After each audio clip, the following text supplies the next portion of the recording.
What? There you are. Hello. Hey, Banu, long time no see. Yes. Can you confirm that you see my slides? Our I slides. can see your slides. I can hear you very well. Beautiful. I can see you very well. So all seems to work. Lovely. All right. Okay, let's get started then. So welcome everyone to Mastering Large Business Dynamics with OC16. And this is about unlocking collective power for scalable success. And we are happy to host you, my colleague Boris and I. Because the meeting is set up as a webinar, I think you can turn on your cameras, but we can chat. And then because of the large number, I think it will be very hard for me to unmute everybody one by one. But just if there's anything, just drop it in the chat, and whoever is not talking between Boris and me will watch the chat, and then we'll take your questions as well. All right. So I want to start off, but just a little bit mentioning about the agenda and what we're going to be covering today. So it is about, of course, the WA and the OC16 that we will be covering. We will talk about the introductory organizing channels, and we will try to give you some examples from our business lives. And then we will do one example around Microsoft, because that's where I worked for a long time. So we will do Microsoft and Satya Nadella as its leader and how he was really able to change the company applying OC16 principles. Not that he knew about them, but there was so much that we could see looking at things from an OC16 perspective. And what we will do is you will see this is just like a small introductory session to what we can actually do with OC16. So we will kind of like scratch the surface of understanding the channels. And there's so much more that can actually be done around applying it to teams, how communication becomes important.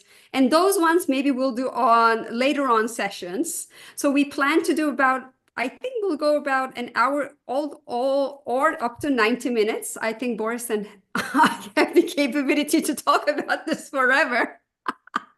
We'll try to keep it concise, okay? But there's a recording going on. So if you must leave at any point, because I don't want to cut the discussion, I don't want to omit any questions. So we will be around for some time. And if you must leave, please do so. And then you can catch up on the recording. Okay. And also welcoming everyone who's joining us through the recording as well, if you could not make it live. Small introductions between myself and Boris. So I do see many of you coming in, and I know we know each other. I'm seeing my current students, previous students, lovely people. Some of you I don't know, so great to have you join us today or tonight, wherever you may be. So just a little bit about myself, for those of you who are just getting to know me. So I've spent 25 years in the IT industry, mainly in two big corporations.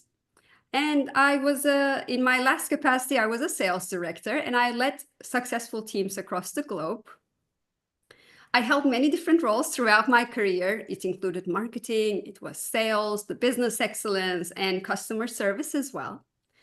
And in the last, I think it's 5 years now, I've been teaching at the BG5 Business Institute because I was invited. And as an advisor, it's really important for me to have that invitation and for my instincts to say yes to it. And I'm also a consultant in any type of form you can apply human design in a business setting. I'm a consultant for that because this knowledge was so much drawing me in. Yes. So I do BG5, the OC16 cycles and profit potential consultancy for my business clients as well.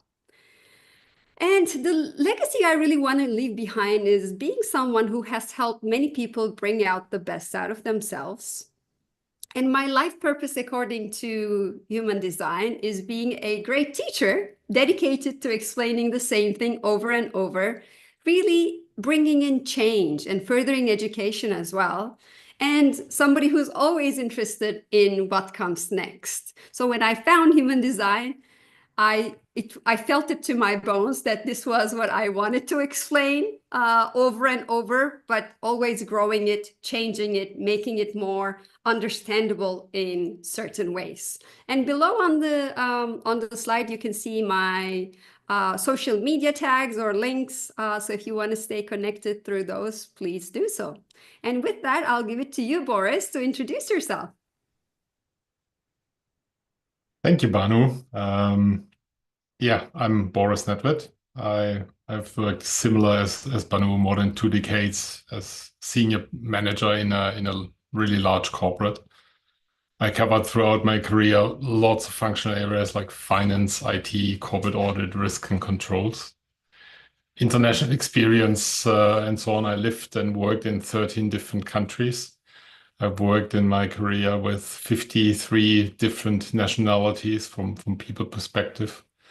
I've done large-scale project management, multi-million-dollar project budgets, governance, supplier management, software lifecycle management, crisis management, risk management, multiple certified project management professional, Agile Scrum certified, PCAOB, trust service criteria, multiple certified SAP consultants. So as you can see, it was all hovering around IT and typically around processes. And I come to that later on a little bit on the slides because that is one of my large team strengths. And then, human design and later on BG5 caught my attention as well as NLP coaching. So communication is a big aspect in my work. And my legacy I want to leave behind, I want to change the corporate landscape by placing the human back into the center of the attention. And that's as well my current profession as a business consultant who works with people on personal, team, leadership development and process reengineering in corporations. So that links as well very much to my life purpose. I want to uncover the hidden things of possible things that are known already or partially known. I want to bring that to the forefront. And that's why BG5 and OC16 really pulled me in, because there's so much knowledge in it that possibly is not all explored yet. And that is quote my life purpose, to bring it to the surface. And that's, I think, why I'm happy that our connecting, engaging, and invitation with Banu worked very well, and to be her assistant in running the OC16 certification program. And underneath, like Banu mentioned already, here are my details on LinkedIn and my website if you want to connect. So back to you, Banu. I'm on You're muted. Yeah. Yes. So thank you so much, Boris, I was saying. And I think it's worth mentioning how this teaching the OC16 course and how us coupling up worked out. So Boris and I like doing work together. And in our regular chats, I mentioned to him, I've been invited to teach OC16 at the Institute. So, and it was a yes for me. So I'm sharing with him my enthusiasm around this invitation. And then he goes, Banu, I want to respond to something you just said. Could I assist you in your class?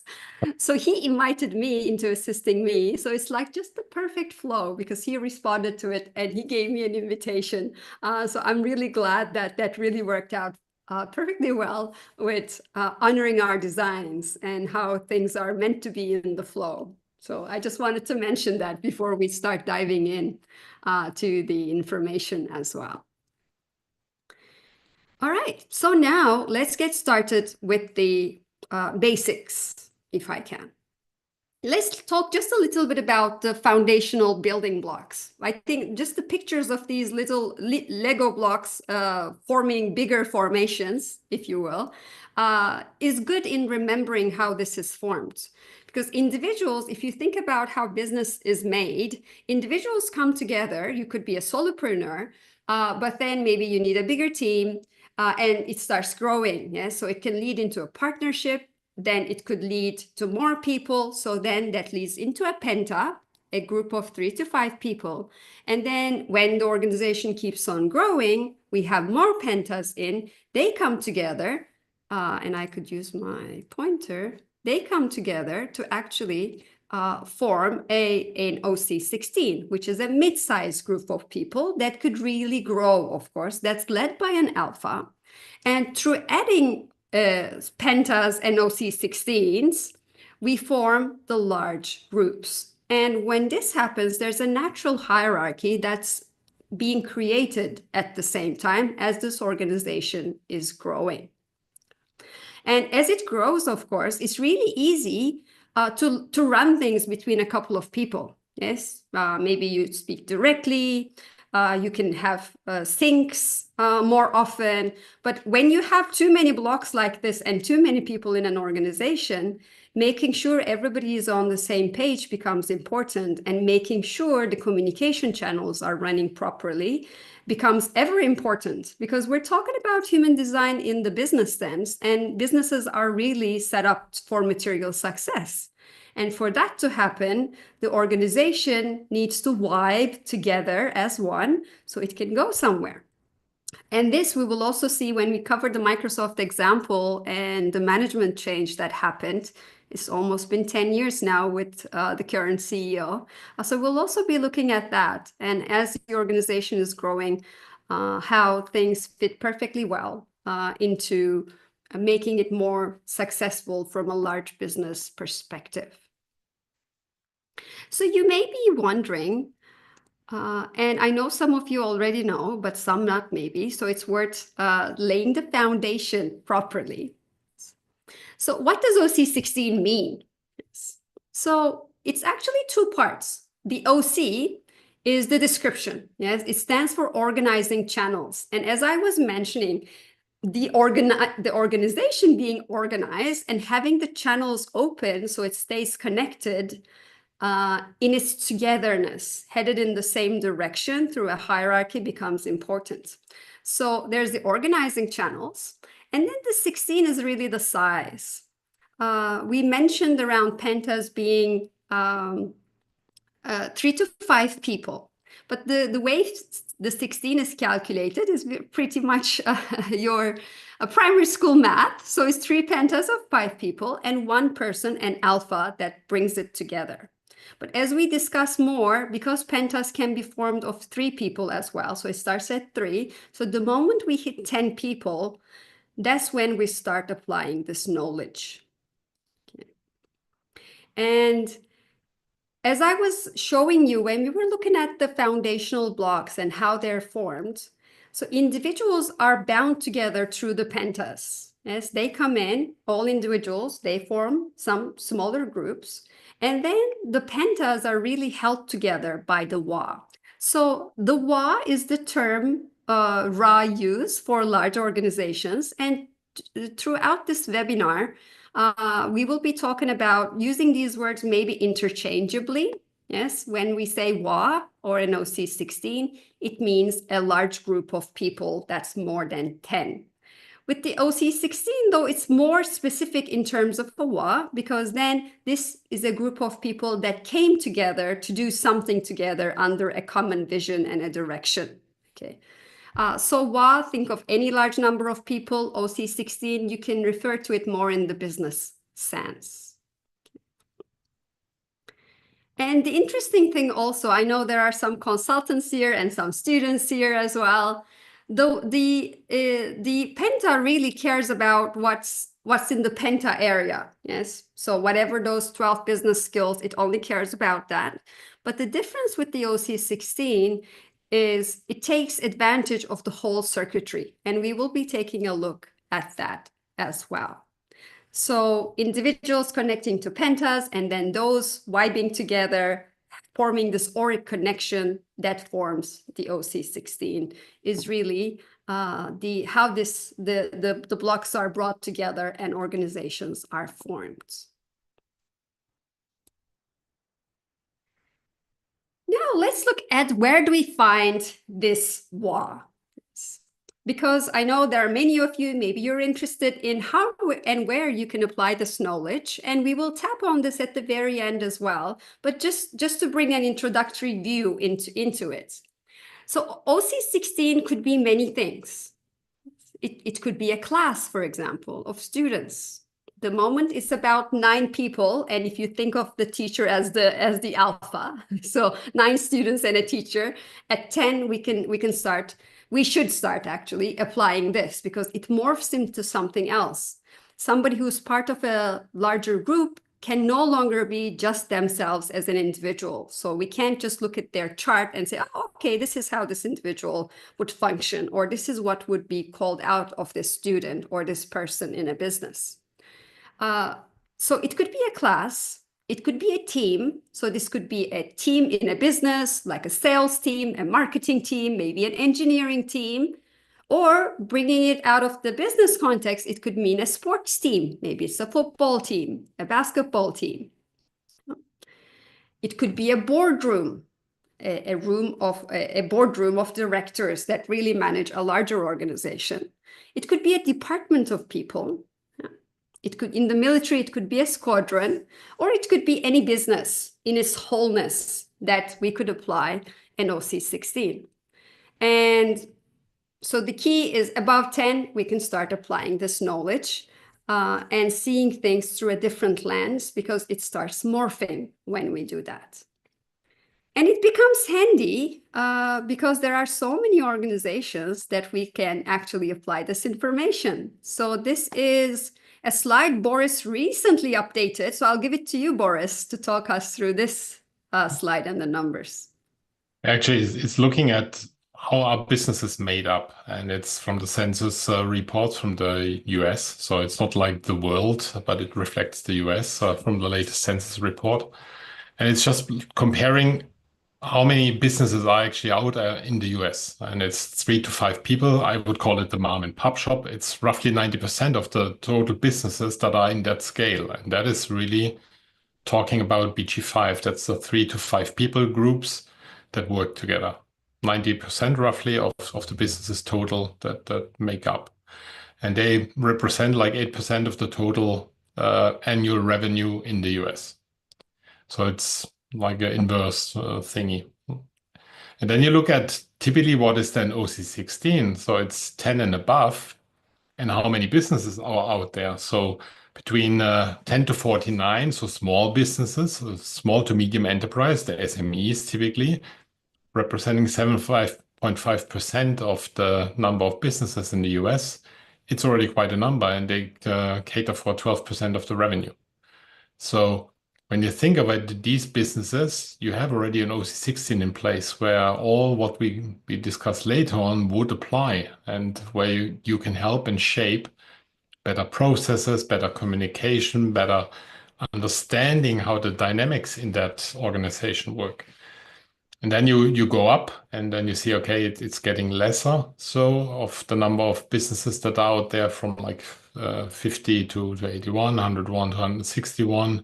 So the 50 to 249 bucket is 2.5%. That I would still call medium to large kind of enterprises. And then you really have the large corporates, which is 250 and above people, employees working in the businesses. They represent not a lot from a total number of businesses, but in the overall scheme of what revenue they produce, it's quite a large number. So it's the Microsoft, the Googles, and so on that definitely fall into that bucket. But there's definitely a range of 10% of the enterprises out there that would be applicable for that knowledge. Thank you, Boris. And it was very interesting when Boris was updating these numbers. From a numbers perspective, smaller organizations make up a large number of organizations. But in terms of thinking, oh, okay, who's going to pay for my services, or the services that we can really take into the world, applying human design in a business sense through the BG5 lens, through the OC16 lens. So when the organizations grow, obviously they're making more money, meaning there's a higher chance that they might be interested in how to make it work and have the necessary funds to actually divert in this area. So it really stood out to us updating this, looking at the revenue. And I'd like to thank Boris for his care on details and looking at his love of numbers in bringing this to life in such a way. Yeah. Okay, so I'm just gonna see if there's anything in the chat. Not for now. Okay. Now, let us dive into looking at the OC16 channels. And as you can see, there are 6 major organizing channels in an OC16. So there's the management. Of course, any larger organization needs to be managed, to speak as we. Yes. And these large organizations, of course, or smaller, it can be SMEs. Yes, we always say large organization, but anything above 10, they need to compete because businesses are really set up to make material success. So competitiveness is important, of course. How do you set yourself apart from everyone else there and make sure you're driving business? So competitiveness is another important business driver that's there. Then, of course, there needs to be a direction that everybody can be working towards the same vision and going in that direction, and everything, all the resources that are necessary are organized to bring that vision into fruition. Then we have logical enforcement and interaction. And these are more, the logical enforcement is around organizing things, to making sure, controlling things and making sure it's happening. And interaction, as in the name, is more around the interaction that happens and the emotional dynamics within that larger group. Then, of course, we have innovation, which is a must in a business environment to keep this business going, yes, to keep on adapting and innovating itself and its products and the way it puts itself out there, so it can be a viable organization that really makes more material success, yes, that it can share with all the people in it. So this is just in a nutshell, because we wanted to take things from a big perspective and then bringing them down to details. So I just wanted to mention this. And now we can start going a little bit into the details of how we see this happen. I think I had mentioned this when we were looking at the how the pentas make up the larger organizations and moving into OC16s. But the way the WA really works is that it's got its own, it becomes its own entity, if I can put it that way. And it's really wired differently than us as humans, as individuals. Yet it takes advantage of the entire 64 trait matrix that's there in our design. Okay, so when you move into a smaller group, a penta, it only cares about the 12 business skills that it's interested in, so that penta skill area. But when the organization really grows, then everything within the individual's design is also taken advantage of. Yes, so the individual can exist within the WA. Okay, but it's a little different than just when you're on your own, of course, and we'll be discussing about that. And then the circuitry is divided into the 6 business drivers and their power bases that we're going to take a look at in the upcoming slides. So each organizing channel, the 6 that I have shown you, kind of heads up different power bases. And we're going to see in a second what we mean by that. But let's go a little bit into the details of what we mean. So we discussed about management. We said all organizations, of course, need to be managed. So how does this management happen? It's really about the education, yes? Also training the people so we're all on the same page and making sure that we're all going into the same direction. Because if we were all going in different directions in our individuality, then we wouldn't be an organization. And somebody needs to speak on behalf of this organization and say, we, and make sure everyone else in that organization also feels like we, in a sense. Yeah. And I remember, like, back in my days at Microsoft, like I say, I would always say, like, I was a salesperson, of course. I would always say, we at Microsoft do this, because it was like you become part of that organization. And there's a lot of indoctrination as well that happens as to what it means to belong to that organization. And this is done through the management really trickling down to the organization through its education. Yeah? And we'll see when we do the examples in more details around how this works. Then we discussed about the competitiveness, which is the spirit to compete. this is needed for the business, of course, to be successful. We got to compete and be successfully within that competition. So we as an organization can be successful. So if we're a business, then we want to compete for us to be more materially successful than our competitors out there. Yes. It could mean bringing in more revenue. It could mean bringing in more profitability, or maybe it's the large number of users. There are different metrics that can be there. Or if we are a sports club, we have more fans, we win more tournaments. Yes. Or if we're a school, we're more competitive in our academic success, for example. So competitiveness is always important.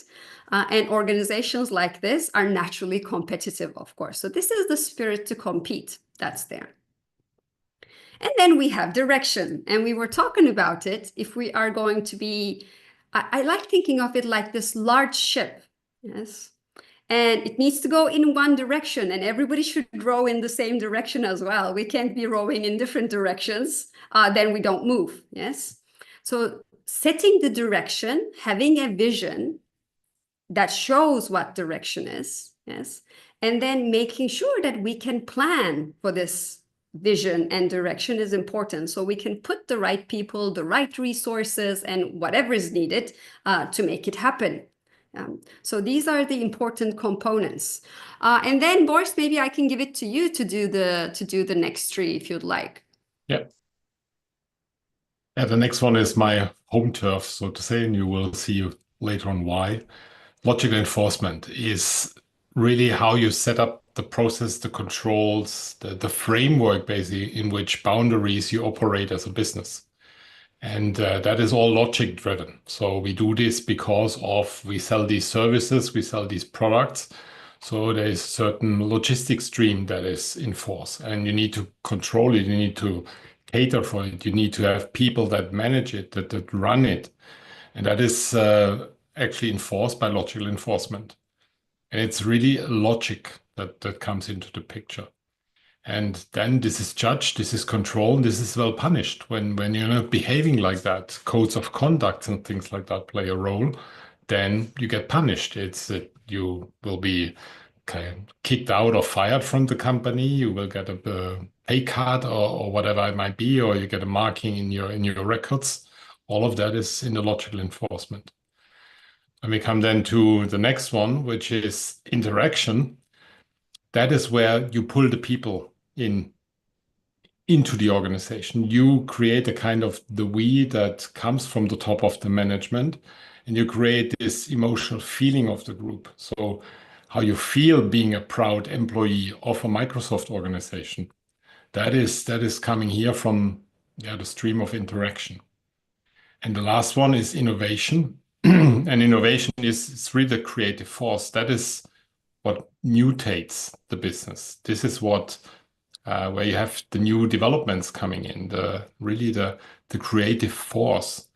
And if you think of it, and if you're a little bit familiar with RA and new and improved sentence, that is the creative force for the business. And think about, we talked before about the Lego bricks. Lego is still the same since the beginning of when it was introduced in Denmark. Now, what you have is always the new and improved versions, the innovative creative force that builds then, I don't know, the Batman style Lego, the Hogwarts Lego and things like that, or the Technic Lego or the puzzle Lego bricks. And this is all out of the innovation. So the product is there, the services are there, and you kind of have a creative force that builds on top of it. So yeah, let's continue further. Yeah, let's now start diving in maybe and seeing how these kind of play out and talk about the power bases because we mentioned them. So when we think about these high-level business drivers, you will see also we had mentioned these 6. Now we're opening it up a little more, and we're still keeping the color coding so you can start relating to things. Those of you who are better visually maybe can start making sense of it as well. So the power base you can see here, the power bases are really here to serve the business driver or the OC16 channel. And the OC16 channel or the business driver, we call them business drivers when you think about, because for a business to continue and have that drive, it needs to have all of these. And when Ras spoke to them, he spoke to them about the OC16 channels. So the channel, the management channel, is actually looking for its power base. So it's looking for some allies that will serve it, so it can actually accomplish what it wants to accomplish. So management is all about education and implementation. We will see in details in the upcoming slides. And then there are power bases related to all of these business drivers. And each of these traits that you see really represents a specific role that's necessary within the large organization. Of course, given our time today, we won't be able to go into all the details, although we will show you how they kind of relate to each other to make business happen. And when you think about it from an individual perspective, maybe now you're wondering, okay, this is applied to a large organization or a large group, but what does it mean for the individual that's going to be part of that organization as well? So depending, here's how you can really make sense of it. So depending on how many activations you have within a power base, okay, that power base or that business driver in its wholeness, it may serve you, or at the same time, it might also distract you, okay? Because we talk about how the WA kind of engulfs everyone, wants to kind of, everybody's holding on to it somehow by being part of that organization or the larger group. So then the organization wants you to go a certain place. Yes, but not necessarily is it the place you're supposed to go to. So by your design, you will be naturally pulled into certain power bases, which might be serving you, or it might be distracting you as well. Yeah.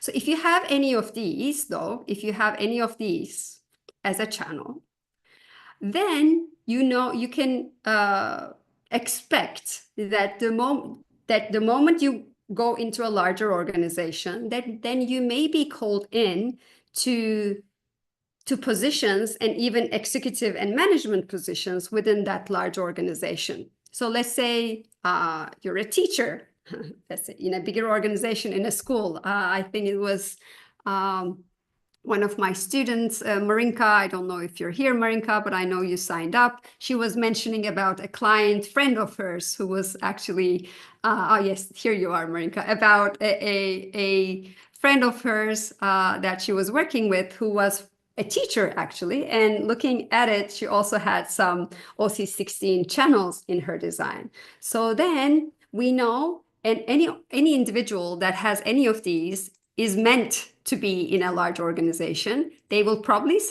be successful and would love participating in there. Yes.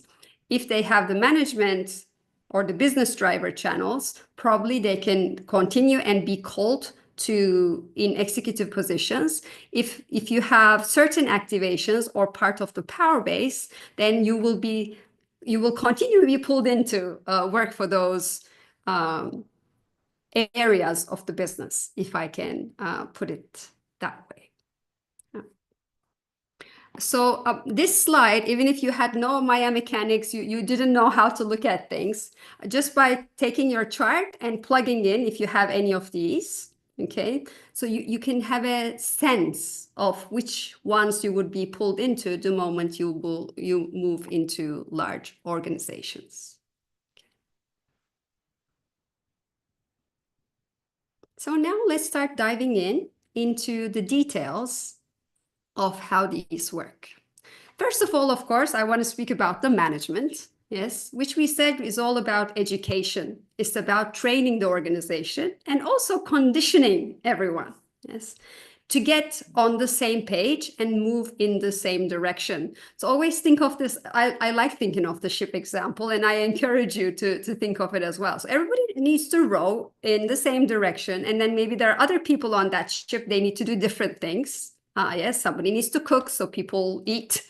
Somebody needs to make sure like the engines are running properly. But everybody needs to work towards the same thing. Otherwise, the ship wouldn't go as fast if we don't work in unison.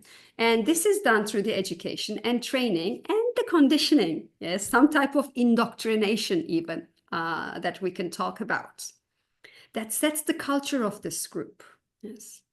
So when we look at the 45, you can think of this like the CEO, which is the more forward present person that represents this organization and that speaks as we on behalf of this large group of people. Yes. So education is the responsibility of 45 to homogenize this group. Yes, and it's really done through education. Individuals really learn how they operate within this setting, how they work within this setting. And it's also about the indoctrination that happens. Again, like when I first joined Microsoft, they always do these meetings like every year. All the employees, not everybody because it's such a big theme, but all the new employees will go, and every year they would invite about 10,000, sometimes 15,000 people to go to this event. Back in the day, it was called MGX. And you would go there. So you're new, you just joined, maybe it's just been a couple of months. It would take place in July. You would go, and when you come out of those 3-4 days, you were like, you had Microsoft written all over you, like you worked there forever, and you're like, you have the flag, and you feel like you belong. So there's so much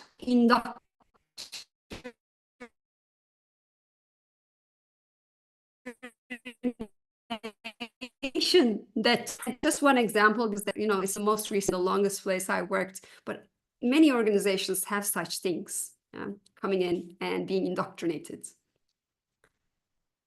All right, it says my connection is unstable. So I'll just ask you, Boris, if I'm heard properly. There was a little bit of an interruption with indoctrination. Maybe it's the word that is not coming out so easily. It's just a shaky word. It's a provocational word. But It's Ra a liked provoking those. word, yes. Yes, he liked putting things boldly as well. So now it's back normal. I can hear you clearly. So it should be fine. All right, good to know. All right.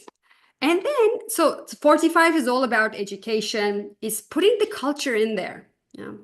And then we have the 21, and this 21 is about the implementation. Okay. It's got its power base as well, and Boris kindly put the colors in there so we could see which one serves what. But the 21, you can think of like the COO. Okay, this is the person with the team, of course, with everybody serving this person, the chief operations officer, if we can put it that way, that really makes sure we're delivering. So this is like 45 wants to move in a certain direction, sets the culture, says this is what we're going to do, and then somebody needs to make sure it's happening. So then it's the 21 that says, okay, how do I implement what the 45 is saying? The CEO is telling me.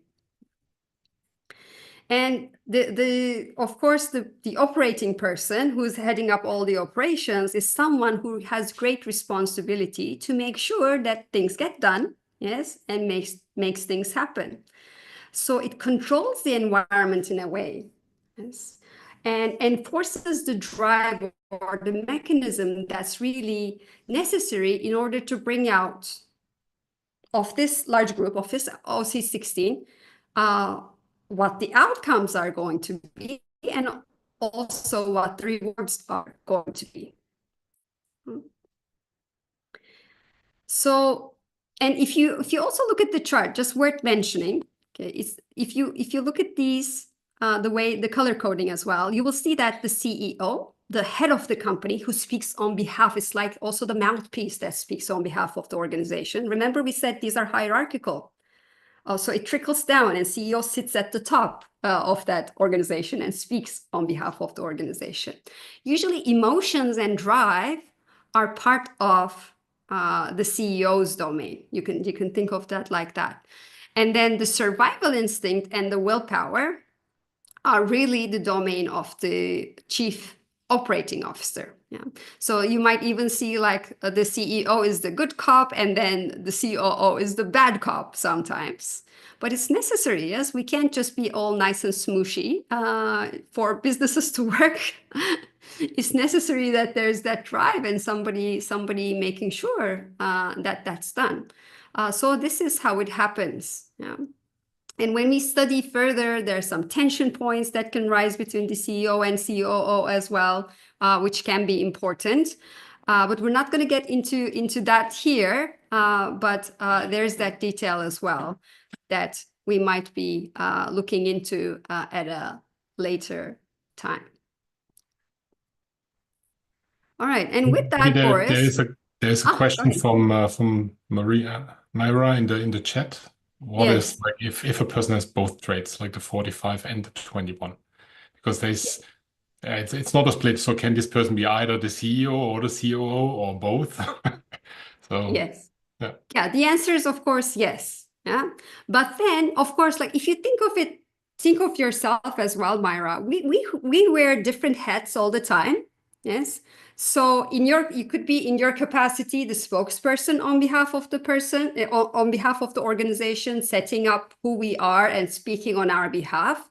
You might also be the person who's running the operations, and then a different side of you maybe comes up. Yes. Or even like in our personal lives. Yes. At home, maybe you have children, you're a mother, and then in the organization you work, you're a manager. And then outside, you're something else to your friends. Yes, we wear different hats and certain things get called out of us depending on who we're with. So a person could be doing both. Yes. And there's also another nuance. Maybe the person doesn't have the 45 or 21, but they might be in the position of CEO or COO as well, which we might see happen in real life as well. Yeah. So we're just looking at the general guidelines now as to how we would really see it played out in business life. And Boris, if there's anything you would like to add, please do so. I just want to think about it. If you really have organizations where you have positions that are called a CEO or COO, that is not like a small or medium-sized entities or affiliates or companies anymore. That is really larger scale. And that is really, it's a position and you're placed into the position. Whether you have the 45 or the 21 or both, it happens. It happens because of somebody needs to play that role. And if you're the best fit, having these traits or one of the traits, at the end, it quote unquote doesn't matter. Of course, it helps if you have one of them, but it's not necessary. And I think from a concept perspective, and when you heard about BG5 and how a BG5 group and team works best, it's the alpha should be an advisor. An advisor doesn't have to be necessarily in the group doing the things. It can be outside, and that could be the same case for a CEO or COO or CIO or whatever the C-suite is called in the companies. The underlying mechanics should be there. So there should be somebody in the organization that brings in that knowledge and hopefully as well within the leadership team, within the C-suite, that you have it there, because that would, in most of the cases, now I've seen it Microsoft, when you look at the org chart, or I've seen it the company I was working for in the org chart, it's an OC16 as a C-suite that quote manages the organization. And in there, you should have these traits, my perspective. But yeah, it's definitely worth to look at it. Yeah. And definitely something when you later think of how you engineer a team like that, you can have a look at it. So Boris and I were having some fun. We were looking at like big business peoples, like big people like Elon Musk. We looked at Satya. We looked at Bill Gates. We looked at many successful business people. Let me put it that way. Sheryl Sandberg, we were looking at. We saw, so it was just like some, let's do an exploration together. And when we looked at these people's charts, they usually, like 90%, had either the 45 or 21. So it was an interesting thing to notice, actually. If you're really successful and you've gone up the ladder and been successful and you're known in the world, it coincides that you might have these. It doesn't mean if you don't have them, you can't do a job. Yes, we have everything in our design, really. It's just the way that, is it there with us all the time, or is it more flexible in certain ways? So it was interesting and stood out to us. And when we were looking at these charts, we decided that's where something we wanted to share with everyone. So we'll do, and we will announce that at the very end. We want to do some sessions where we look at business people's charts and see how it's really reflecting the OC16 principles as well. So we're going to be inviting everyone to that as well. All right, so let us continue. Boris, if I can give this one to you. Competitiveness. Actually, when you look at it, it's like 51-25 is really the strength of competitiveness, and it has only a power base of 2 other traits. And that is, when you think of it and back to human design or BG5 or individual readings, that's the centering circuit of a human being. And that is as well in the business, the centering of the VAR, the business, the OC16, and it's through competitiveness. I want to compete against other companies, other businesses, other groups, other football teams, other classes, whatever it might be. There is this competition aspect in it. And when you look at it, there is no awareness function. It's really about the heart and soul and the identity of the business that comes into the picture here. And this is at the end about the behavior, how people behave within the VAR, to be able to function as a VAR, to be able to function as one group within certain limits, within certain boundaries. So it's this centering. That's what Banu as well mentioned. And my wife worked as well for Microsoft 2 years back. When she went into this event in Atlanta as a new employee, I mean, this was boom. Here we are. Now my wife, I am Microsoft. I'm kind of representing Microsoft. And that was within certain limits that was created there. It was this indoctrination, this education of this is our values, this is our core beliefs, and you get hyped up. You become part of it. And that is a competitive edge because we as a business, we as Microsoft, we offset us and our services, our products against other competitors. This is what we stand for. And this is really coming out of the competitiveness stream because it really centers it to become the heart and soul of the business and as well of the people working in that business. And that is what competitiveness is doing.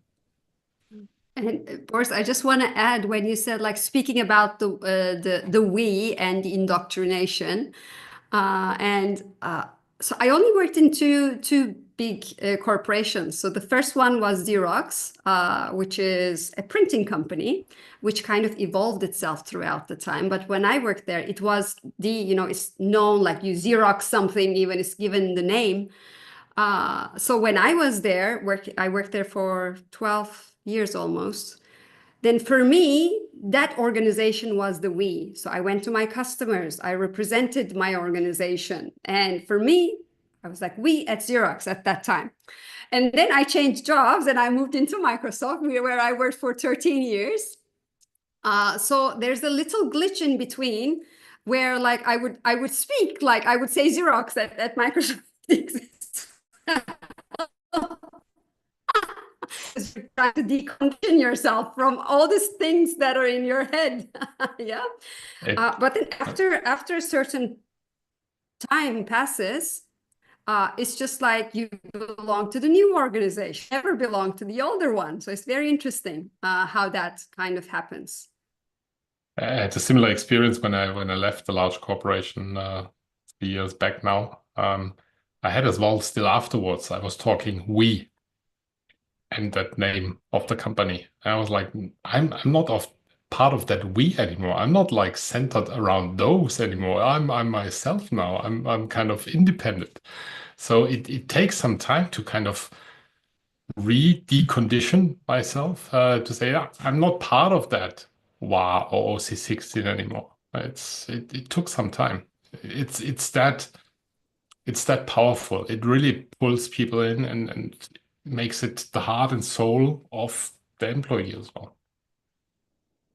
So I think further moving, doing more things together, because I was looking forward to doing something called shedding the skin of like moving out of any type of organization, and how you can decondition yourself and find your true self, because it takes time. It really does. All right. And Carla says the competitiveness feeling can be so intense, even if you don't consider yourself as such. Oh, yes. Yes. It's as well this competition within an organization. I want to be the better employee. I want to get more bonus. I want to like impress the people with running the project faster and with less budget and things like that. So it's all these elements kicking in. And that comes like from top-down education, then being competitive outside and inside against different departments, against different teams. It's all over the place. I've seen that, lived that, experienced it. Yeah. It has side effects. Well, it does to the individual, but if you think about it, the large organization, if it wants to go where it wants to go, it wants to utilize everybody.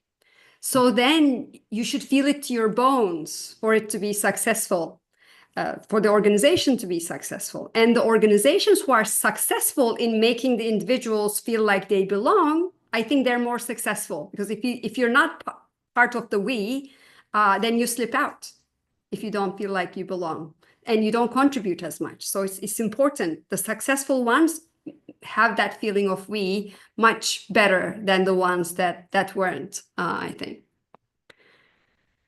All right, now let's continue. There's a lot to cover, and I thought we would run over, which looks like we will, Boris. So maybe we try to do, we try to touch the important points, and then we can do more sessions to deep dive on the interesting things we want to discuss. So with that, I'm going to move to direction. Okay.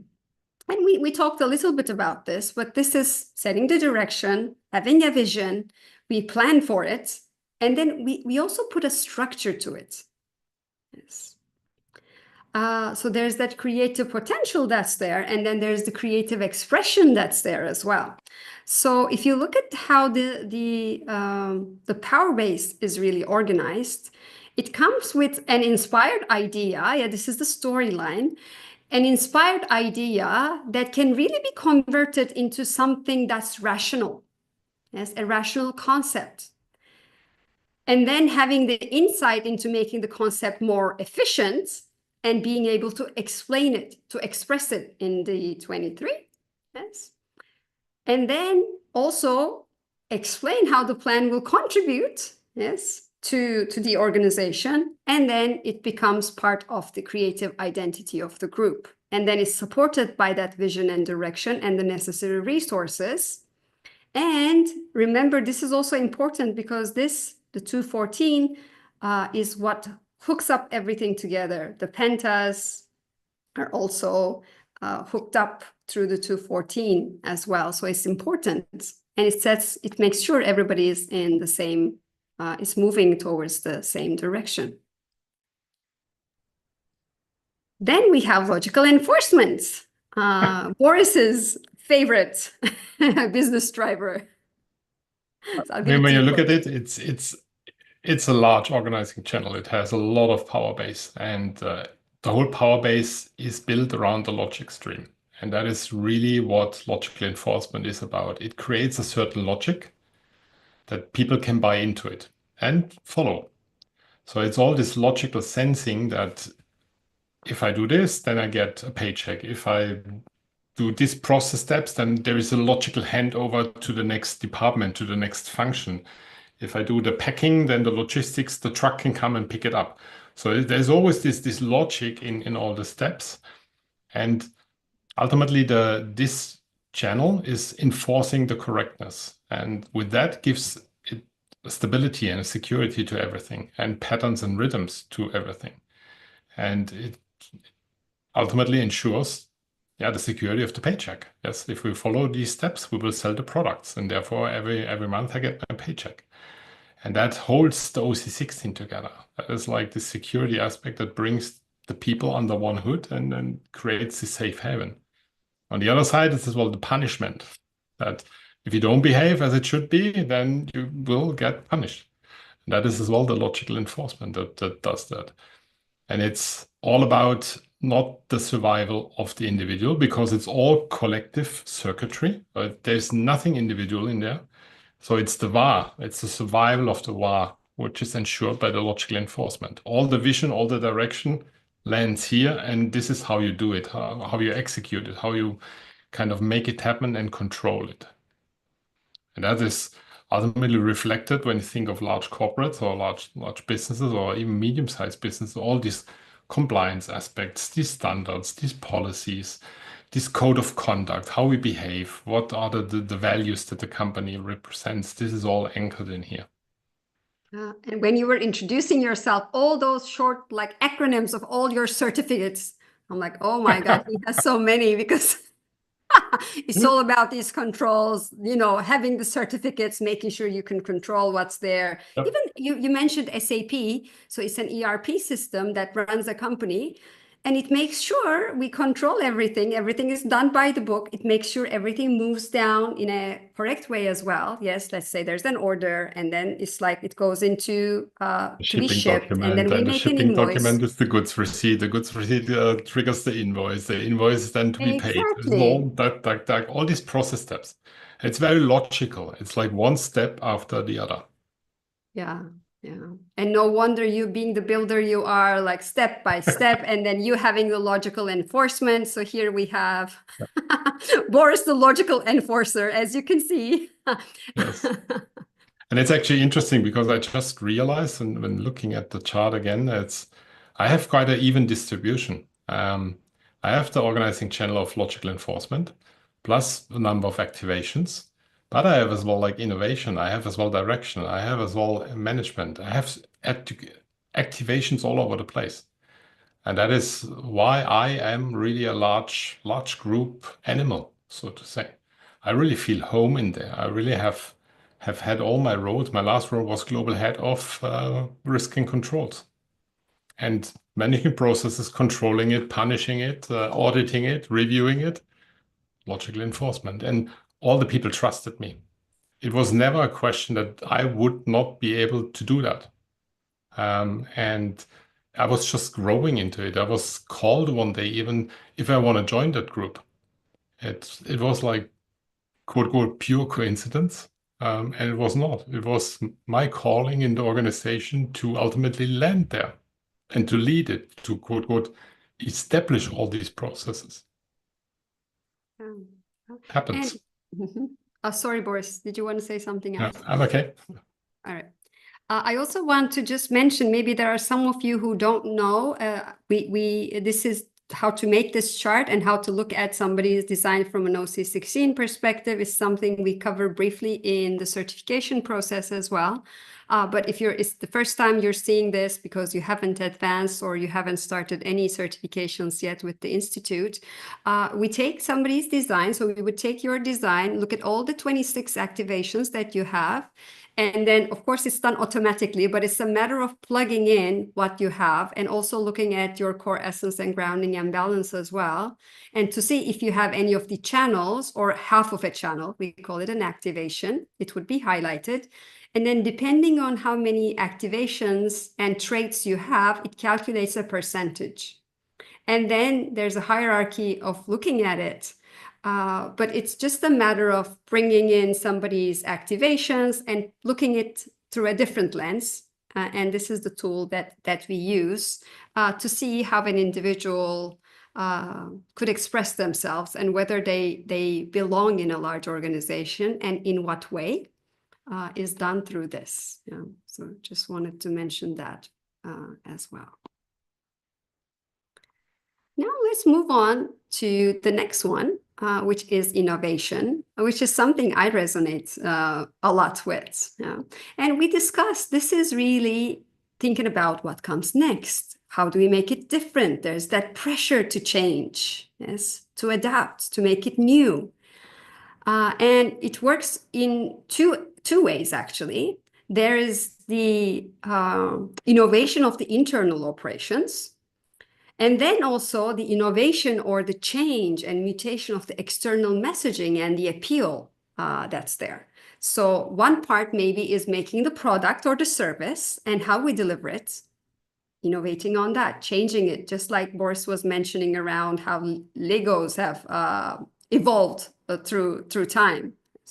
And then there's also the way we can actually sell that, and we market it by understanding what people want and need.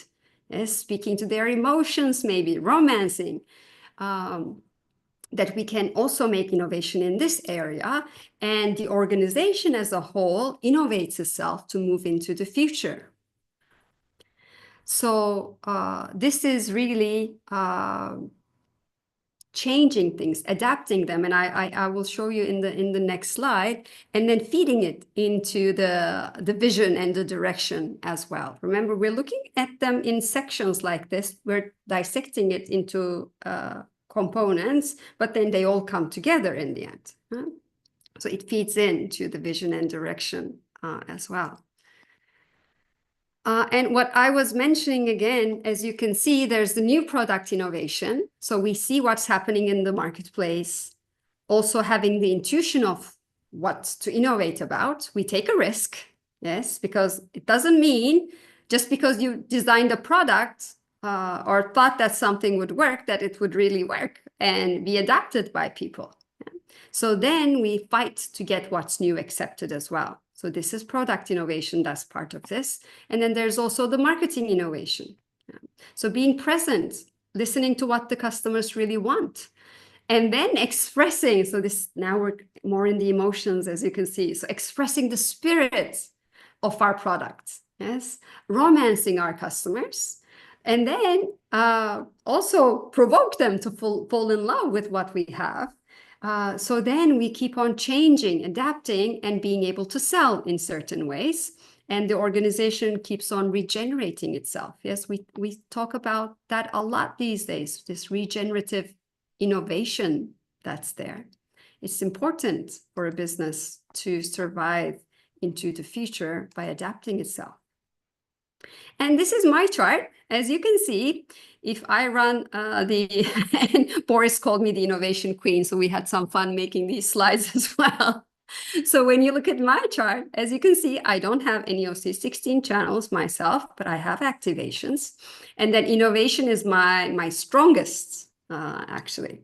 And when I reflect back, during my many years at corporations, it played a major role in where I belonged. So I mentioned I worked at Xerox, for example, and it was many years ago, of course.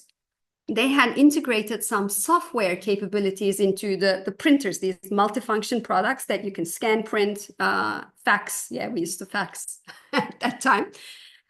They designed something where you could adapt the software and make something different with it. So, and I was quite young because I went out of university into working for Xerox. And I actually went and found a software company, a local software company that could use this new capability within the products. And they designed a new product for me, which I kind of envisioned, where we could actually adapt like a card reader to the machine, and the students, for example, or company employees could just scan their card. So it would directly scan to their email, or they could pay for it. Now, if you think of 25 years ago, this was like a dream. Yes, now you can even do it with your phone, but 25 years ago, it didn't exist.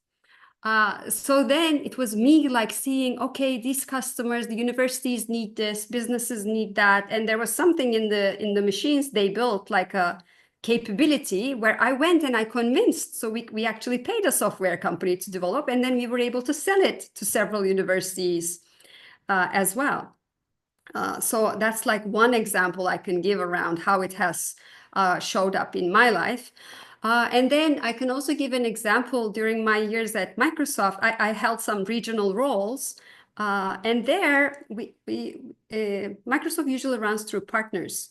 So it's a big partner organization. So then speaking to the partners and understanding what they really needed to sell more original and genuine Microsoft products, I actually was able to put a program in place and also sell it internally so they would invest. And we started investing with our partners so they could sell in more innovative ways and supported them with a marketing campaign. that they could actually go out and sell these products. Yes. And this was more in the piracy area, because there's pirated software everywhere. And during that time, I was taking care of 72 countries in Middle East and Africa, where the rules are not so strict and enforced by the governments around how a software's property rights are kept. So then it was up to the partners to communicate it to the customers in a different way, so they would actually come and buy an original product instead of buying something pirated, which could harm them in the end. So that's another example that I can give where this thing in my design really showed up, and there are many more examples, of course. So it's something that stood out for me during my corporate years. And Boris, should I move on to the next one, or is there anything you wanted to add to the innovation? Just basically, when people actively listened to what you were just saying, it's coming back to, and it leads as well into the next one, which is interaction, this emotional attachment, and this quote still indoctrination. You were easily recalling what were the terms and anti-software piracy and all these things that were of interest, that were like coming, that were goals, that were visions, that were duties, tasks. And it's like all there. You're still you're living yet again in this organization. And this leads perfectly into, first of all, from your experience, and as well in this interaction, in this emotional attaching people to what happens in the company. And this is all the emotional stream. It goes via the emotional intelligence function. And this is regulating the emotional system of the organization. And that is as well when, I don't know, in your example, or if others worked already in larger corporates, when there is really a hype. Now we achieved a certain revenue goal, we achieved a certain profit goal, we had just a huge summit and everybody is hyped up. This is like energizing. This is like emotionalizing people in a positive way. On the other side, you have news that the share price fell and that the products cannot be shipped, or the products have a problem, or It dumbs down the feeling of the organization. And it's really this dumbing down effect of the binder and regulator, binding people emotionally into it and regulating how the people feel in the company. And this is the coming together of the 59 and the 6.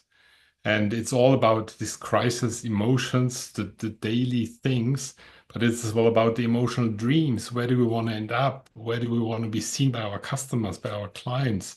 What do we stand as products? This kind of emotional attachment into the company comes out of this interaction and is enforced by this binder and regulator. That is like bringing the people in, emotionalizing them, making them part of the dream, the vision of the company. And that is when you were talking about it, there was still like this emotional attachment to it runs in my blood piracy. still. I can't stand it. As Microsoft, it's like the thing you want to fight against, software piracy, because it's one of the biggest products still. So yeah, it's emotional. I still can't buy anything that's like a replica or anything. You can find like replicas of things. I could never buy anything like that because yes. So this is quote the indoctrination is still there because you lived it for 13 years, and that is, you were part of it. You were part of the we. I think this is what is like really the interaction that comes into the picture, this emotionalizing of the people that work for a company. Plus as well customers, clients that get emotionalized by emotionalized people.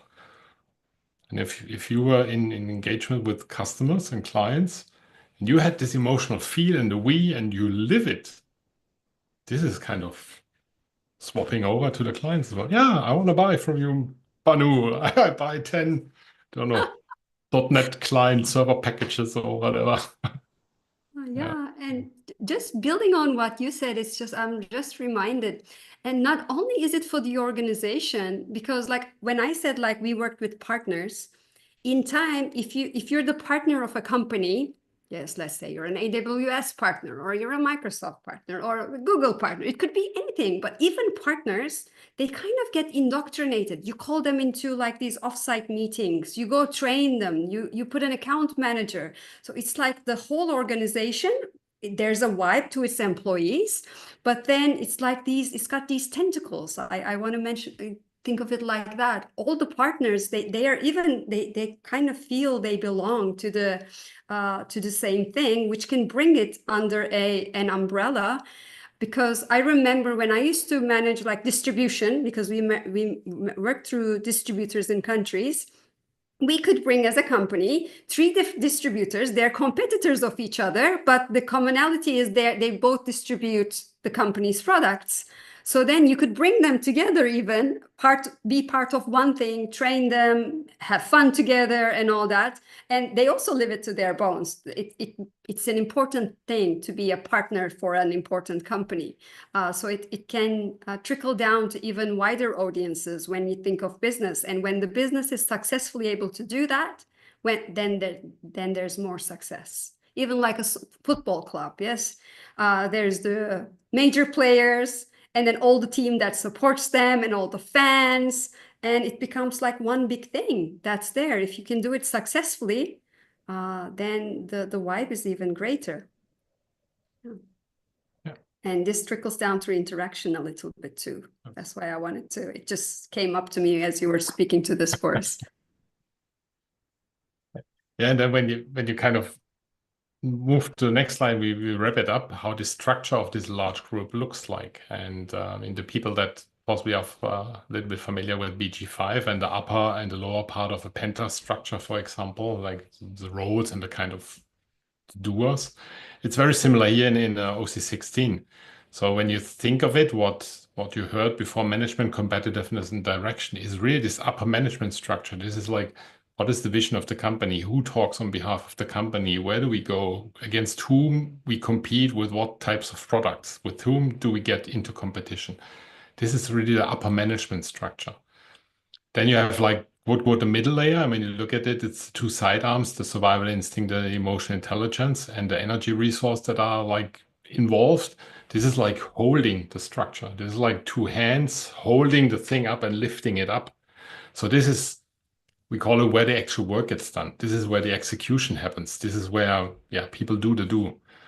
And then the lower part is the innovation. That is like the injection from below, like, yep, we need a new product. Yep, it would be good to bundle it up. Yep, it would be good to rework the .NET framework structure in the Microsoft sense, or well, we should like refurbish the Microsoft Office package. This is typically what comes up from this mutative force, because they would kind of listen as well to clients, they get feedback, and then they would trickle in, look, this is how we should improve and do something different. And this is like, yeah, how ultimately you can see the structure of an OC16 without like going in all the details and who and what is needed. But that is, from my perspective, what this represents to me. Yeah. Thank you for wrapping it up, Boris. And so there's so many details, of course, but there's so much we can get into in a short webinar. So now maybe I'm going to invite all of you to jump into looking at an example. It seems like today is Microsoft Day, but that's what I resonate a lot with. And Boris also comes from the IT side of things.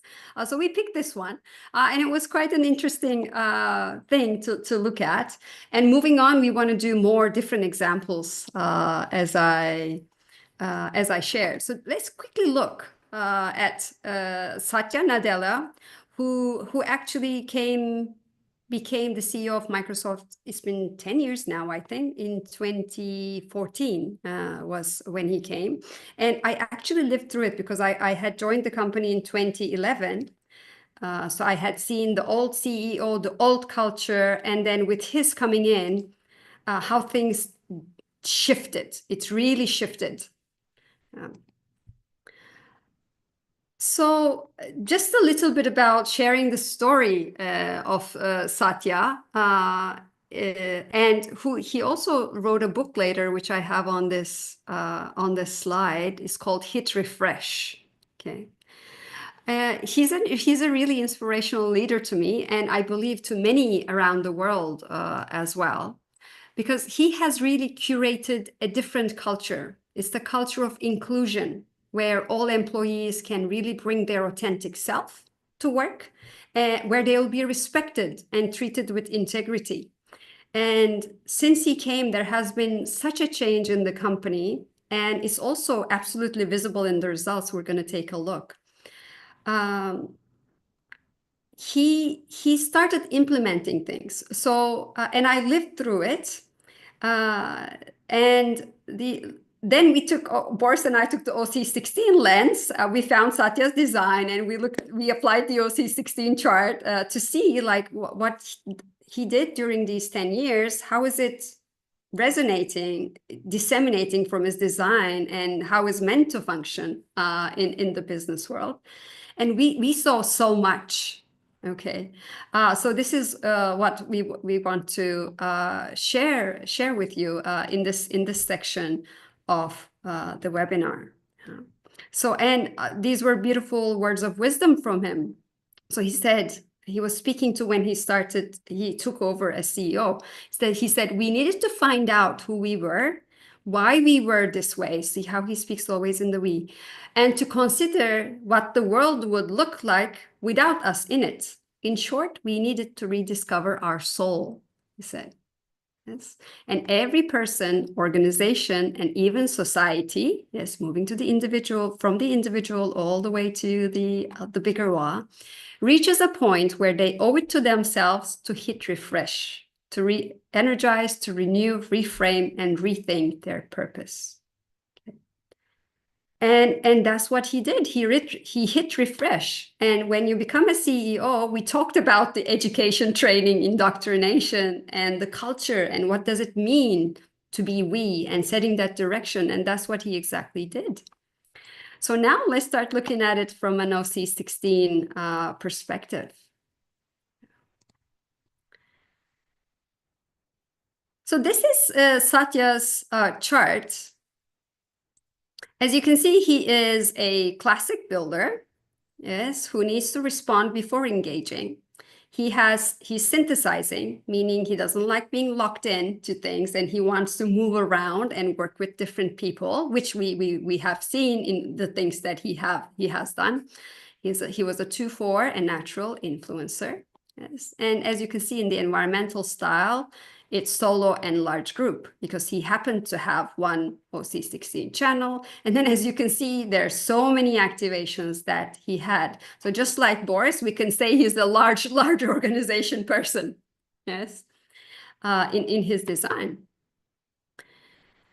He joined Microsoft in 1992, so he was like 25 years old when he came into the company. And like in his in the interviews, he mentioned how he was drawn by the company's ambition and the potential to shape the future of computing in a way. And he managed the server and tools division, and then really growing it, focusing it, and he turned that server and tools into the cloud services. So cloud is the big thing, yes, that also now is empowering the AI of today.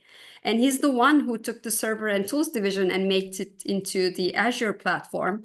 That was really the big thing, and now it's moving into the AI world. So when he came in, he really did a few things that really started moving the needle, and then it moved it big time. Okay. And here I want to, for those of you who are not familiar, I just wanted to show you here like how it's moved in the 10 years. So it was around this time that he kind of came in, and then you can see how the revenue is growing throughout the years. Yes. And more importantly, you can see how the profits are also growing in comparison to the percentage. So not only did he grow the revenue, but also the profits. And when I say him, and the 200,000 people that work, I think right now it's 230,000 people. When he came, it was like 160,000 people. So it means something for, 200,000 people to wow and vibe together and create business success, and it's embodied in the leaders in the leader, if I can put it that way. Yeah, so he didn't do it on his own, but he did certain things where this organization could really make material success in an efficient and beautiful way. So you can see it in the results, and this is actually the from the earning reports that you can see how the market cap is also going up in those 10 years. Just as an example, when I joined Microsoft, the share price was $14. When I left, I think it was close to $400. So it's you can imagine the value that's been created by these number of people, by the things that he's done. So the first thing he did was bring a cultural shift. Okay, he talked about this growth mindset, culture that emphasizes learning. Okay, learning, collaborating. He wanted people to be learn-it-alls, not know-it-alls. Okay, not arrogant, I know. But this is like, I learn something every day. And if I don't know, I don't know it yet. So these are the things he really encouraged everyone. And really encouraging everybody to focus on the empathy and the customer-centric focus that was there. So then also the cloud, that he moved the server and tools to the cloud that supports the AI.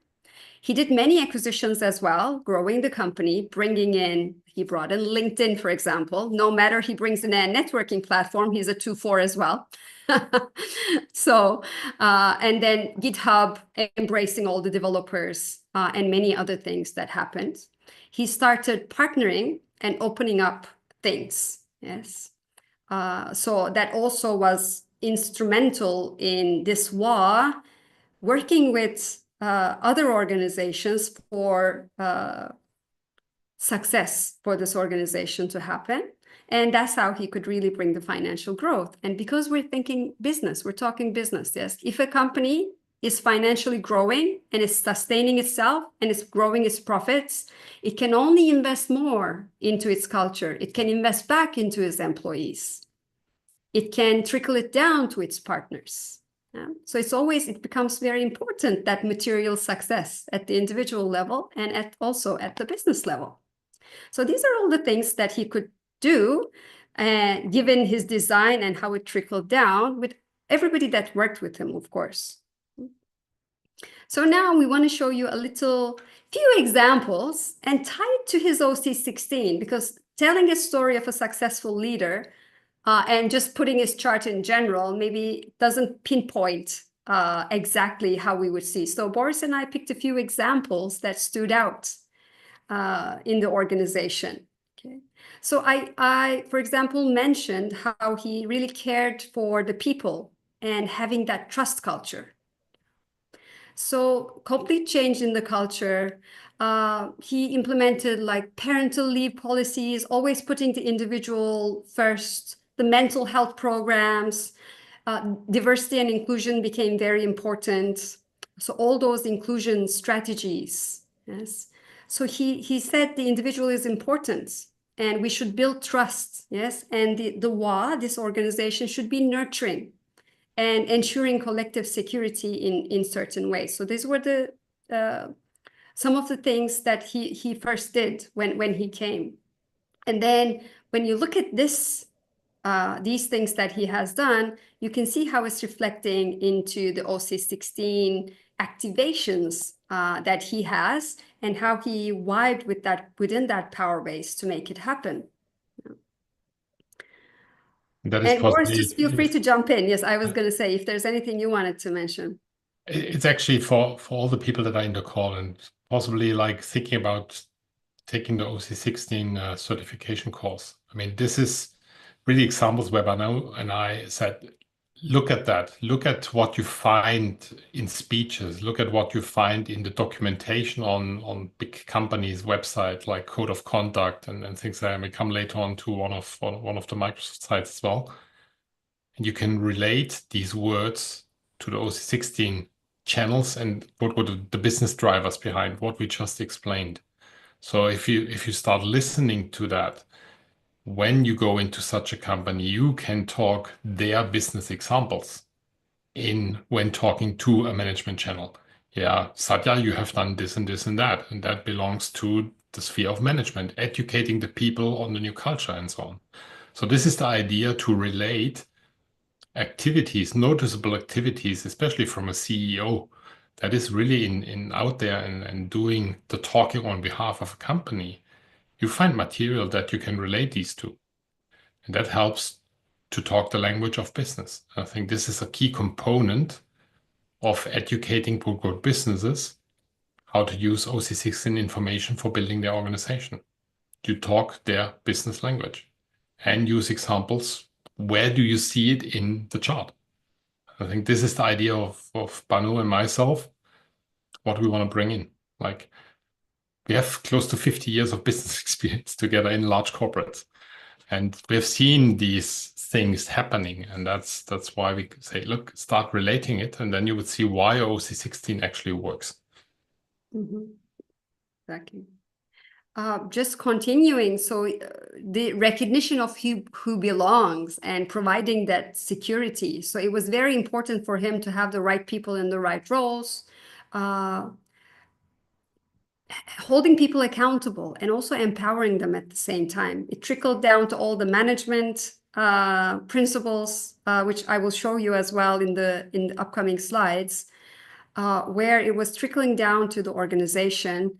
And I think, as you see, logical enforcement comes up a lot. And then the management, as he was the CEO, having the 21 actually in his design. So these stand out a lot as the primary things that were done. Then there was the zero tolerance policies, completely restructuring the HR, for example, where they created systems for the employees to speak up. If you saw something wrong in the system, there's something going on, you could always speak up. There were like places to go to, send emails. So you were given training, so you would know what to do if there was something wrong. Yeah. Also improving like the internal reporting systems, making sure people can do their jobs without investing too much time on like how to report things, manage their partners and all that. So these were important in many aspects in bringing that trust into the people, and also like setting the direction, because if you know which is the direction we're headed, and they would always have these trainings in the beginning of the fiscal year. There's a certain number of trainings everybody has got to do. And it also started with, okay, what's the company going to do this fiscal year and what's important? And then it trickled down from the CEO down to all the management levels. And then you as the individual needed to plug in what you were going to be accountable for into the bigger scheme of your organization. Yeah. So that was really important as well in setting up the direction for everybody headed in the same direction and being accountable for it through systems.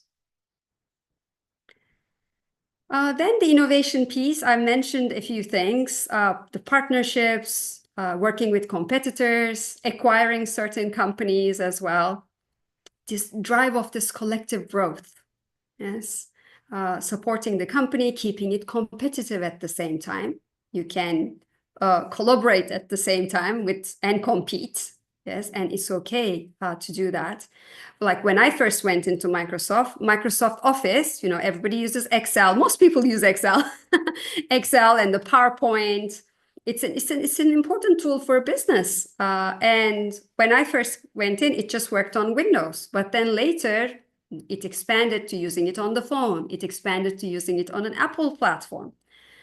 So then you're competing, but you're embracing your competitors and working with them as well through innovative ways, innovating your product so it will work on the Apple platform as well. Yes. And then marketing it in such a way that, okay, we're competitors, but we honor each other, and this is where we collaborate together. So all of that was also instrumental in growing the business. Boris, anything you want to add to these couple of examples that we have? I mean, what you really see here is like the upper part of the stream, really kind of the upper management that Satya really brought in. And quote flows down from management direction into logical enforcement. So how do we do? Yes, we have new HR policies. People have to voice up. If they don't do, they get punished even because you didn't voice up, even though you saw some wrong behavior and things like that. This is all like in his organizing channel. He has it. Logical enforcement, trickle it down. We need new policies. We need to quote make our competitors our best friends, like making your enemy the best friend. You work with them, you make sure that quote whatever new functionality is, that they incorporate it into the Microsoft world, or that Microsoft expands into their world so that you become partners that are dependent on each other, but you grow with each other. And this is all what you see in all the activities that were trickled down from his management style, from his vision, from his direction into the organization. I think this is really key. And you can look at all different kinds of CEOs. You find their birth dates, and you can look at the charts, and you would see and start to understand why they talk like that. Where does that come from? What is their driver? And you would really start seeing, they have certain OC16 activations that are actually their talking points. I've done as well an analysis of a Steve Jobs video there, where you could really see his design speaking in the words he uses. And that's so fascinating because it gives a complete new perspective on why things happen, why big groups, and a big group can be even like a country. Why do they behave like that? Why certain outer influence suddenly make people behave in a certain way? This is all OC1601 knowledge, and it's really fascinating. It And you is. can apply it in small scale. You can apply it in a bigger scale. As soon as they have groups of people, they need to be managed. They need to be given a direction. They need to have certain like culture, how to behave with each other, how to interact with each other, how to communicate with each other. What are the topics to communicate about? This is all formed by this energetic field being the OC16. Exactly.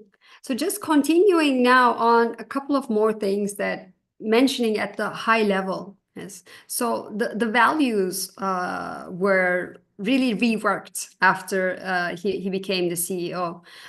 So our values align to our mission, support our culture, serve as a declaration of how we treat each other.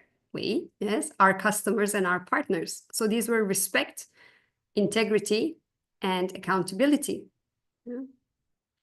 And then this part, of course, accepting full responsibility of our decisions, our actions, and our results, and doing it in an honest and ethical way, and respecting all the individuals within the organization.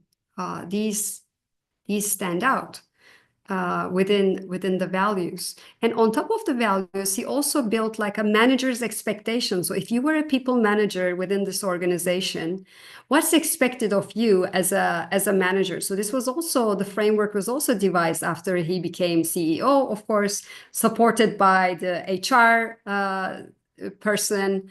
I think her name was Caitlin Hogan, who did a beautiful job working on these things. But I just want to show you the manager expectations. I was a people manager myself, and if you're a manager there, this is what's expected of you, being a part of that organization. So as you can see, there are a couple of things. There is that creating clarity as a manager. Yes, we homogenize the complex, ensure shared understanding. Yes, and define actions needed by our team. So the manager then creates the clarity for their team to see how they're going to move into the direction of the company. Yes, if it's too complex, because it's a very complex organization, the manager makes sure that it's streamlined in a way, so everybody knows what they're going to do. Yeah. So here you can see certain things as to how it's linking. Yes, training. Yes. Putting everybody in the same direction, setting up the rules around how it's going to be done, and then all the expectations every year, twice a year minimum, we would do like this targets or goal setting for the employees. It was numbers driven and also commitment based. So then everybody knew which direction we were going to go, how they were going to contribute, and how we would look into it, tracking it. Okay. Then there's the generate energy. See, we build teams that grow stronger by creating an environment where people feel optimistic and creative and be able to bring their best forward every day. So then this is creating the feel of the group. Pulling the individuals, and we support each other. So everybody is inspired to be creative and bring their authentic self, and they feel supported. So you can see how the homogenization is happening, but as this organization, how it respected the individual to put themselves forward as part of that organization. It doesn't happen in all the organizations. Okay, but so then as an individual, by looking at these things, you can see if like this is a company you can work for. I have a lot of individual circuitry myself, so it was important for me to be me, for example. So this spoke a lot to me. And then delivering success. We drive innovation and solutions that people love by being tenacious in seeking the right outcomes and being boundaryless in solving their problems. So that's how the company competed as well. Yes, customer support, being by your customer. All the commitments that the company gave to its customers, and also innovating the products, all of its products. Yes, moving to the Azure platform, the AI, how they thought about the Windows and how it's going to be functioning differently. So you can see even in the manager expectations, how everything is kind of showing up, also disseminating from all of these being needed in an organization to function. So I think this wraps up our one example that we wanted to look at. We're going to do more of these because we had a lot of fun doing it and we would love to share with you. But let's start like moving to wrapping things up. So we have one slide where we kind of worked on where you can use this knowledge. So you were interested to find out more about OC16. So you're either catching up on the recording or joining us live. So there are a couple of applications of it that you could look at as a consultant. Yes. The first realm is the personal application. So how can you take this information and apply it to certain individuals? So then you could take the information and really work with leaders. Whenever I work with any leader now, I always look at it from an OC16 perspective, if they want to grow their business, or maybe they already have people above 9. So if you're going to work with leaders in any type of form, you can use this information. If you're going to work with company owners who are interested, or it could be the owner, like an entrepreneur / owner of a company, or it could be a department head. So in a corporate setting, it's a director of a department, a manager of a department, then OC16 knowledge comes in handy. Yes, you can look at the individual's designs, but obviously they're going to vibe differently in a Penta and in an OC16. So then bringing in that knowledge to when you do personal consultations or workshops. Yeah, it can also be used for career development if people are going to make a choice, which way to take. Yes, even with younger people. Or as people are maturing and they're thinking about different options, you can also use this information then. And Boris, do you want to maybe mention the second bit with the usage with large teams? I want to refer back to the small building blocks. I mean, you always start with an individual. That's the individual human being. That is like the personal application. How do you fit in a large group context? Do you fit in? What kind of power base, what kind of strengths, what kind of organizing challenge you might bring in? You could help the people to understand what it means and grow them. Then you start building with the Lego blocks. First, your pentastructure, which is like, how do you work as a team? And then from there, smaller teams create a bigger team. The bigger team starts to create a bigger organization, a bigger outside organization, a bigger NGO, a bigger sports team, whatever it might be. And then it's actually, you can start applying these principles to build it and to engineer it and to help people understand it. So it's for in a business setting where people have problems with how do people work together. Scale-ups and startups that grow beyond the point of a small Penta. Then really sports clubs that could use that knowledge possibly to build a more successful team. I analyzed, for example, the German national football team that won the World Cup 2014. It's a quote functional OC16. They have everything what it needs to be successful. Aside of the functional and technical skills, yes, that all these boys were able to play football.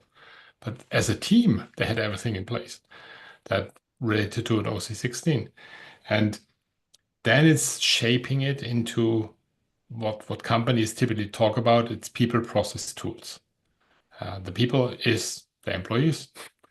The processes are what needs to be done, and the tools is how do we use it. And this is where you all can embed the knowledge of like BG5, of OC16 into a business, different scales of setup. And it has all to do with people. And this is what it's all about. It's people and how people work together, communicate together, work together. This is whatever you take, what it is. Beautiful. So there's so much that can be done with this information, and it's very exciting to do so. I also want to share. So on this slide, I have Ra's words, and this is what he said, and it really stood out to me and Boris because he said, "I'm not going to teach OC16 again." So it's very important for me that different perspectives and outer authority on various aspects of the knowledge get elaborated on. And he said it's something that he has grown and learned to deeply respect. That is to see the way in which the knowledge at any level gets filtered through one's conscious experience. And he said, there's nothing more interesting for me than the different ways that everyone that I've worked with, the way in which they see, because after all, this is what human design is about. It's about outer authority. It's about the expression of outer authority. So this really stood out for me and Boris, because when we look at OC16 together, and we're going to be working together on the course, the certification course that I'll be teaching in January. So this is what Boris and I, with our respective large organization experience, this is what we can bring in, and we can add our perspective to how this knowledge can really liven up in the business world, what we have seen, and also looking forward how it can be applied. So we're very enthusiastic about developing this, making it more accessible, and working with people like you who are willing to take it into the business world so everybody in the world can really benefit from it. Yeah. And any words from you, Boris? That's actually when Banu sent me that quote, I was like puzzled because it triggered my active mind and like interpreting what I would take out of it. And it's actually what Banu just mentioned. I think it's my duty. It's as well part of my life work theme. It's part of all the strengths that I have in me to quote make this applicable, make this palpable, make this transferable, that it's really a doable thing. And that you can really relate it to businesses, to a business function like finance, IT, sales, marketing, operations, whatever it might be, to teams within there, to the tasks, to the processes they run, to map it, because there's so much in it that you can take out of it to help shaping something new, better, improved for the business, for the company, for the team. And this is what really drives me, that there is something that is there and needs to be made applicable. And this is what Banu and I want to do in the OC16 course. And Myra just asked, yes, how do you do it in large businesses, like getting the information? Because we talk birth data, it's personal information. And I went always into it, and when I asked people, look, I need a birth information, it was no problem. It was, how do I think about dealing with that information? For me, it's not a big thing. I would give my birth information anyway. And companies start seeing that. And you can, quote, anonymize always the data. You can say, look, you give me the employee 1, 2, 3, 4, 5. And I talk to them as 1, 2, 3, 4, 5. And the company can translate the record. 1 is Boris, 2 is Banu, and so on. So you don't have to get all the details that make it really relatable. So there's always ways around it. And the starting point is, how do I feel asking for that information? And if I'm confident, and I'm the logical enforcer anyway, so people would just buy into it. Yeah, I need it for running the process, and that's it. So possibly there's a bit of it as well. Yeah. Well, in the end, people usually get something from it at the personal level about understanding how they can contribute. So I haven't had many problems. It's just sometimes people don't know their exact time. That's where it takes a little bit of time. But I haven't faced anyone that didn't want to give me any details either. So in time, it just builds up to it somehow. Yeah. All right, so just to mention a couple of things, of course, we mentioned already. Oh, Boris, you put such a nice, he likes playing with the slides, so I like your curtain opening. Thank you for that. So we are going to be doing the OC16 certification course together, where I teach, and Boris will be assisting me with applying the real world knowledge. We've been reviewing the information, bringing in ourselves forward into it as well. We're looking really forward to this. So it begins in January 20th. And I hope you join us. And if you have any questions in regards to the certification process or about the class, just feel free to reach out to me or to the office. So we would be more than happy to go on this journey together. And we can always learn from each other as well. And then we have one more invitation to everyone who is here and also catching up on the recording. So because Boris and I had so much fun looking at these charts and everything that we saw and the stories that we could really relate to this immense knowledge, we decided to launch a talk show. It's actually a talk show. And it's called OC16 in Action that we're going to be running. So we also want to invite all of you into this. Okay, Boris kindly made a QR code. So this is not public, so you want to either go in through this link, all right, or just join the community. So we'll be running that as well and having some fun. All right, so you're invited into this. So any final words from you, Boris, as we're moving into the Q&A? Although Yeah, I think it's the questions. trait 26 being activated today. Yes. People would understand what it means. It's typically not my style, but I actually wanted to mention it because I think it's a unique opportunity, this course, because when do you get like two people that are passionate about human design, BG5, OC16, have 50 years joined together of large corporate experiences with all the processes and things like that. And I think we can really make it palpable and relatable for the people that it's really becoming something that you can grasp and get. And I think if you're really interested in OC16 to run it, to get the next educational step, the logical step for me as well, from individual over small team to a larger team, large organizations, businesses. That is a logical step. And I think it's a unique chance to get the two of us running it. So Yeah. it was just like, I felt by looking at the trait activated today, I need to mention that. Well, So yes, I would be happy if everybody joins, and I think first session anyway, you can chip in and see how it goes, what you like it or not, and so yeah. So feel free to reach out to Boris, myself, to the office. We'll be more than happy to answer any questions that you have. If you want to have some fun and look into applications of it, come join us in the fun program we're going to have. And then there was also one question in the chat that we answered that Sarah already answered.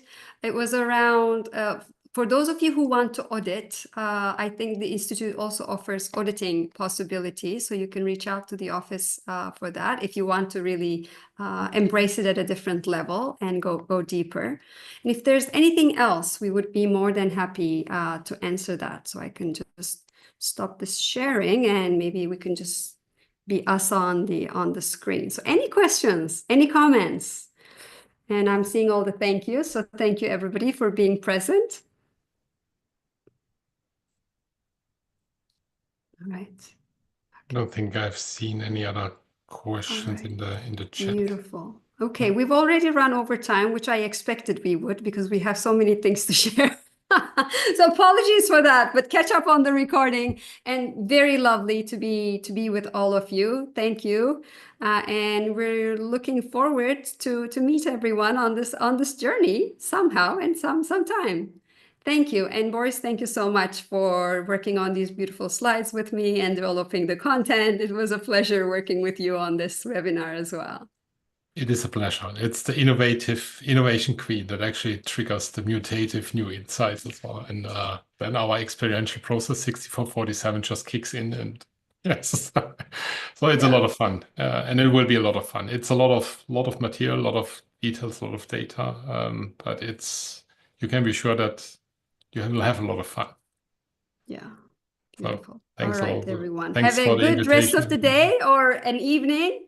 And let's stay in touch. Thank you. Yeah. Goodbye. Thank you. Bye, everyone.